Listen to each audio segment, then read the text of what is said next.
In this episode of Travels with the Bondi Vet, Chris joins a rugby game in Fiji where kids are the stars. Oh, Fiji!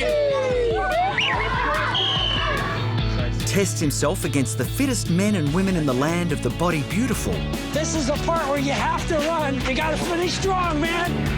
Has his heart stolen by a giant steer. I've met a lot of cows, but I've never met one quite as smoochy as this. Tackles an extreme island bushwalk. What do the helmets do if I fall off there? Makes it easier for me to find you. Got it.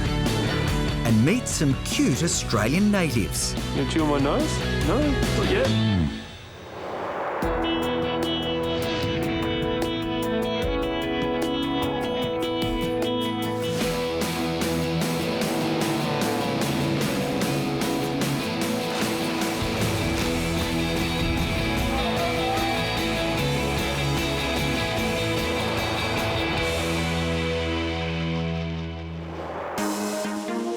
You know, there aren't too many places left where you can truly escape the rigours of the modern world. But thanks to Fiji Airways, I'm headed to a village that discovered a balance with nature over 200 years ago and decided, if it ain't broke, don't fix it. I'm on Fiji's main island of Viti Levu. Thank you, Naka. And before I head to the village, I'm going to need some supplies. Oh, yeah. Is this the good stuff? Yeah, This is money well spent. thank you. Naka. With supplies in hand, I'm headed into the highlands to the village of Navala. A place with bamboo huts, no electricity, and one chief in charge. Nothing happens in this village without the approval of one man. Looks like that one man is waiting down there. Pull up. I'm being welcomed with a traditional Sevu Sevu ceremony. As a guest at home, I bring along a bottle of wine. Chief? But here, kava makes the world go round.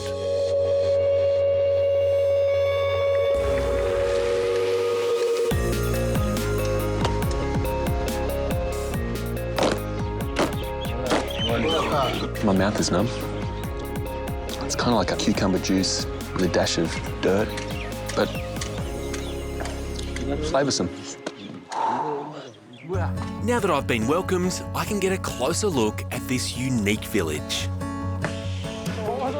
There's something very special about these houses here, these bures. If you look around, they all look exactly the same, and that's really deliberate.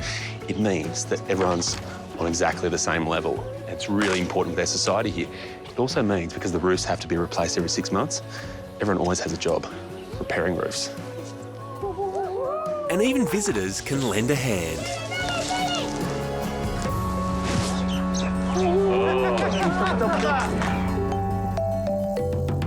But while these houses may remain unchanged, the village's reliance on tradition doesn't mean rejecting everything modern, if it has a purpose. There's only one seat left. Hi. Morning, Chris. What are we learning today? Our topic is artificial respiration. Are you serious? Yeah. 1,000 kilograms is equal to how many grams?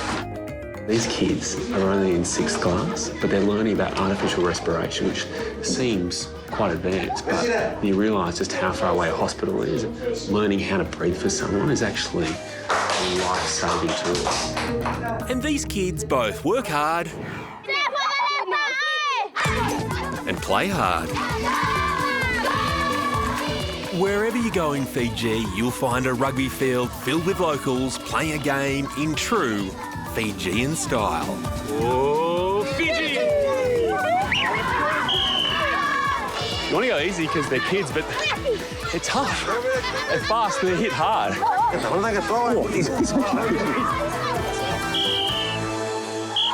Oh, so it's 0-0. All this running around has given me a massive appetite. Luckily, I'm just in time for another village tradition, the lovo, where they cook a feast underground. So we're now trying to seal up our oven. We do it with these leaves. You need to dig them in around the base, and that way, it's kind of like closing up your oven door and making sure that heat stays in there. It will then sit and cook for 2 hours. But it's definitely worth the wait. Hey, look at that. Cooked perfectly. Hey, perfect. Fijian village life, it's almost like a lovo. You add some culture, tradition, and then cover it over with some time. And eventually, you uncover something that is truly a feast for the senses.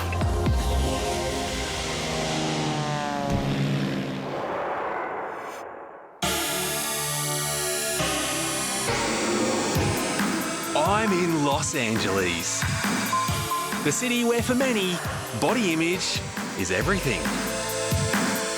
In LA, you could say there's no point being fit unless people can see that you're fit. And there's one place that does it better than any other. It's Muscle Beach in Santa Monica. And if I want to get Schwarzenegger muscles like these, I'll need someone to show me the ropes. And who better than these two? Eric is a former Mr. Canada who now trains celebrity bodybuilders. So I'm wise to listen to his advice. I feel like I'm man enough to ask this, Eric, but how do I get a body like Brandon's? It's a lifestyle, it's a job. You have to have determination, focus. You know, it takes a lot of grit to do what he's doing and to look the way he looks. All right, guys, where are we going to start? Let's go, Eric. Let's get some pull-ups here. Okay. Let's do it. Brandon has been bodybuilding since he was 13. He's a 2-time Muscle Mania Junior World Champ. So I guess for him, this is a walk in the park. Let's give it a shot.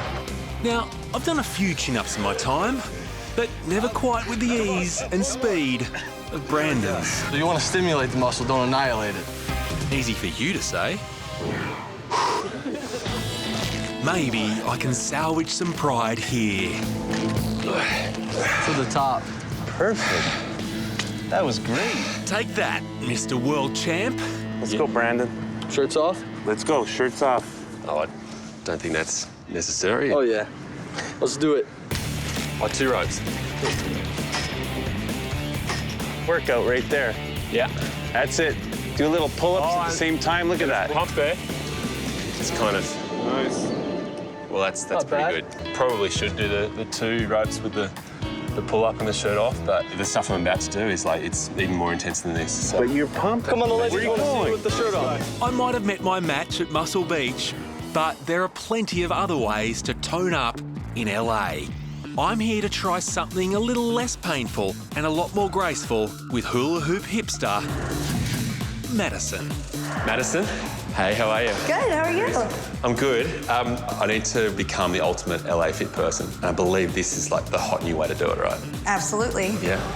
In 1984, rhythmic gymnastics, including hoops, became an Olympic sport right here in LA, giving the humble hoop sporting cred. Looks easy, right? Give it a good push and you're gonna go forward, back, pushing your stomach almost a little up. Recently, hula hooping has re-emerged as a popular fitness activity with classes popping up all over the world. I always say half the exercise is picking up the hoop. Wonderful, okay, let's do it again. Why am I pumping more than Muscle Beach? Well, see, this is adding grace, dance, and physical movement, you know? You're actually using this a lot. Okay, yeah. Which is probably why I'm so exhausted right now. I can actually already feel quite a bit of a workout through the core and the arms and the wrists. Yep, and we didn't even get to the legs yet. There you go. Well, I think I've just about mastered this, and I do have to save my legs for the final challenge. You know, these days, you can find just about anything online, including exercise partners for one of LA's most extreme and most offbeat exercise trends. I'm looking for 3 people who are part of the fastest stair climb team in the world. And these sure look like my guys. Excuse me. You Mark? Yes. Yeah. How are you? I'm Chris. Oh, Chris, good Yeah. to see you. You Mark, right? Yes, yes. This makes a 4, right? You guys With running you, fours. we needed one more. You're here. Yes. I love it. Thank you. Are we running up there? Yeah, that's what we're gonna do. So it's a butt kicker. Do you use the word butt kicker in Australia? Yeah, no, that translates. Okay, all right. Yeah. Okay, good. All right. Let's do it. Let's do it, man. All right, let's go. Okay. All right, if I want to take this seriously, how do I train? I mean, how do you do it? I put 52 stairs in behind my house. And one day I did 100 times up and 100 times down. They're a great workout. Okay, right up here, this final segment, this is the part where you have to run. You gotta finish strong, man. Come on, you guys, Oh, show us what you got, Chris. Whoa. Oh, it's a very nice way to see the City of Angels from up here, but right now it feels like I'm about to fly and join them. Oh, I'm hurt. Yeah.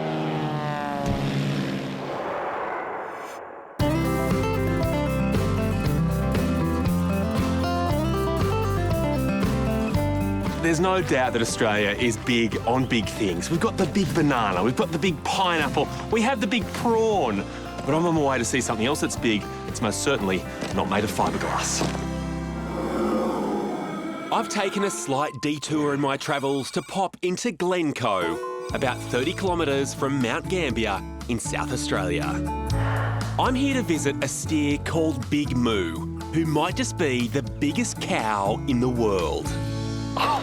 It's amazing. Yep, Big Moo's owner Joe is 162 centimetres tall, average height. But with Moo's shoulders hitting the 190 centimetre mark, this guy would make anyone look small. Joe, in my heart, I was hoping I wouldn't be disappointed, and I'm not. I don't know how to say it, Moo. You were every bit as big as I thought you'd be. How did you ever come to own Big Moo? Well, Big Moo came to us like many cows, and we were going to hand raise him and pop him in the freezer. Don't listen, Moo. And That got your attention, didn't it? it did.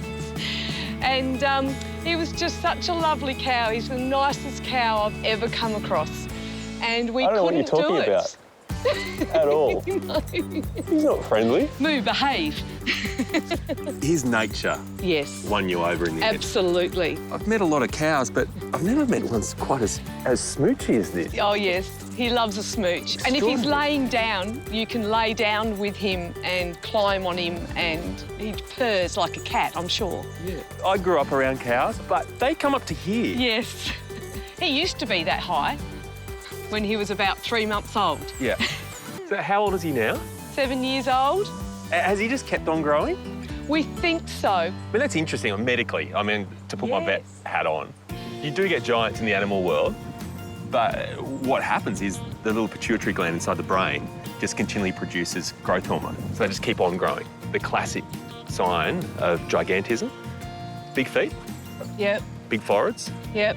big jaws. Right. Don't make a comment. No, I won't. I was thinking it, but I won't say it. Thank you. And Moo does have a lot of those features. Yes. He's got an overly Overactive. active pituitary gland. Oh, good. Joe does have some normal-sized animals on the property, but even the horses walk in the shadow of Big Moo. They are dwarfed. They are dwarfed. Yes.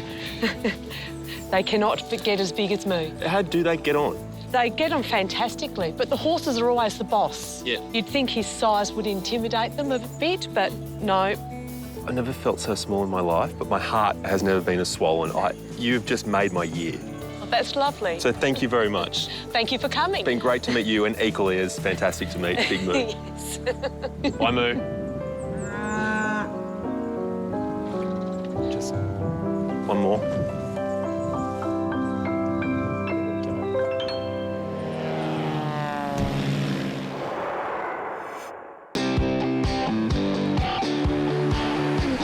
When you're 600 k's from mainland Australia, you'd expect a pretty pristine environment, but this place is truly outstanding. I've flown 2 hours northeast of Sydney to beautiful Lord Howe Island. That was some of the cleanest water that you'll find anywhere in the world, but I'm about to swap it for some of the cleanest air. The only challenge is I've got to go way up there. And this is the guy who's gonna take me there. Climbing guide Dean Hisco. Dean, what have I got myself into? G'day, mate. How are you? Look, just a casual, easy day ahead of you, Chris. I've heard this is the most extreme bushwalk in Australia. Look, it has been said, and possibly it is, yes. Right, which is why you're probably hanging on to some helmets there. You may want that. I'm sure in a few hours I'll be saying, Lord, how did I get here? Let's go. Let's go, mate. Mount Gower is at the southernmost tip of the island. At 875 metres, it's the tallest peak of this extinct volcano. Up we go. The only way up for much of the steep climb is with a rope. It'll take about 5 hours to get to the top, and it starts, well, almost leisurely. Well, leisurely, but still scary. So easy does it. See what I mean? What do the helmets do if I fall off there? Makes it easier for me to find you. Got it. Like a little beacon. Yeah, hilarious, Dean. Of course, they're actually to protect us from falling rocks on the cliff face. Thankfully, we didn't need them for that today. Well, mate, there's the north face of Gower, and we don't need to wear our helmets. From here on, absolutely safe. Feels like the climb's only just getting interesting, though. Yeah, that's right. Well, that's the worst of it. Over and done with. The rest is really quite easy, mate. I don't believe a word of it. Let's go. Come on. Easy. Yeah, sure. Maybe for you. So we're now in the thick forest. It's full of trees that I've found nowhere else in the world. Right now, it was pushing towards the ridgeline, and the hardest part. Okay, I'm absolutely exhausted. It's just been vertical this entire way. Wow. Starting to get the view. Still not a bead of sweat on you. Right here, you could be breathing some of the freshest air anywhere in the world. And you're surrounded by a lot of it. Feel very exposed. Now, where's that magical view? Here we are. That is worth it. Summit of Mount Gower. How high are we right now? We are at about 850-ish. 850 metres. My legs can feel each and every one of them. But we're not alone. I mean, there are thousands of these birds here. These are Providence petrels, and this is the only nesting location for them on the planet. Now, I want to stay around here and enjoy this view because I've earned it, to be honest. We probably do need to get going if we want to get out before sunset. You've got to think the birds get the better deal on the descent, which is going to take us close to 4 hours. Great. And look, even with aching muscles, drenched in sweat, it's truly an amazing adventure. 45 minutes to go and we're home. I can almost taste a well-earned coldie at Pine Tree's boat shed from here. We've gone from sea level to summit all in one day. I've been through, a lot more pain than you have, but you know what? The sunset makes it all worthwhile. It certainly does. Cheers.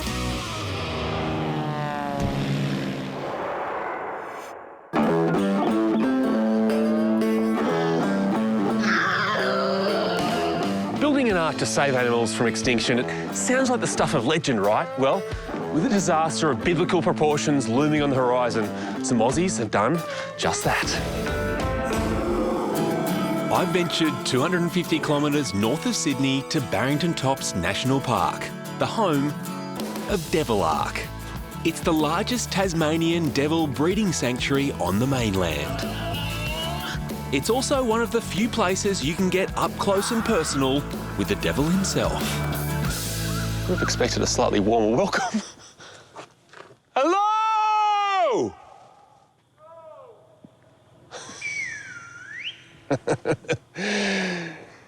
The ark's always open. You guys don't do welcomes at the gate? Sorry, mate. Showing me around today is devil advocate Mike. We knew you were on your way, but we've been a little bit distracted down here because... Like an ear? Yeah. What's distracting you? Well, look, we're just doing some regular health checks, and in here we've found something that we think that probably you should have a look at. As a vet? Unfortunately, mate, yeah, you've come with the title, so we're going to utilise you while you're here. But before I have a look at his wound, we need to get him where he can't get us. Sounds like a real devil. Yeah. Devils have one of the strongest bite forces in the animal kingdom, and this poor guy has learnt that the hard way. The bite's gone in, and like a lot of bite wounds, we've got a secondary infection around there, and it doesn't look too pretty. He's been bitten by another devil, and it's become seriously infected. Fortunately, the deadly infectious cancer wiping out the devils in Tassie does not exist here, so He should be fine in a few days. So, his name's Lenny. Yeah, this is Lenny. Here he is. Hi, Lenny. That bite wound hasn't put him off his tucker. What we're going to do, Chris, I'm going to put this hunk of meat on here now. It's like men around a barbecue. Look at him. It is. Hey, guys. We'll take a step back now. Yep. So we can encourage some others over. Here they come. Oh, and it's on. These carnivorous scavengers will eat almost every part of an animal, including the bones, making them a very important environmental waste disposal service. The amazing thing is this is the only place in the world where you can get this close and essentially be invited to a devil dinner. The Ark has 13 large, free-range facilities spread across its 500 hectares. Mums are brought into these separate enclosures to give birth and raise their young in safety. Once old enough, they'll be released into the wild back in Tasmania, replenishing the wild population. Mate, what is it about these guys that you just love? Oh, look, for me, they're just so unique. We're looking at the largest carnivorous marsupial in the world right here. And unfortunately, now they're heading in the same direction as their former relatives, the Tasmanian tiger. So I have a lot of empathy towards the species, you know. I just really want to see it make a comeback. Yeah. And my tour has one last surprise in store. Oh, it was worth the wait, wasn't it? I'll save the best to last for you. Oh, look at you two. These joeys are the only ones the public can cuddle. They've been selected to be special ambassador joeys. But I wouldn't melt. I mean, they couldn't be further from those terrors that were tearing that meat apart, could they? That's right. They're really special, aren't they? You chew on my nose? No? And feeding these little ones is definitely less dangerous than their elders, though just as messy. There is milk going everywhere, but that's the challenge with these guys at this age. They're 7 months of age. They're just in that transition between suckling and lapping their milk up. So Levi here wants to do a bit of both, but ultimately put as much milk on me as possible and on yourself. You know, considering this is a place that is quite literally a last resort for these devils, you wouldn't expect to see a devil in heaven, but I reckon it's exactly where these guys are right now. You're enjoying that.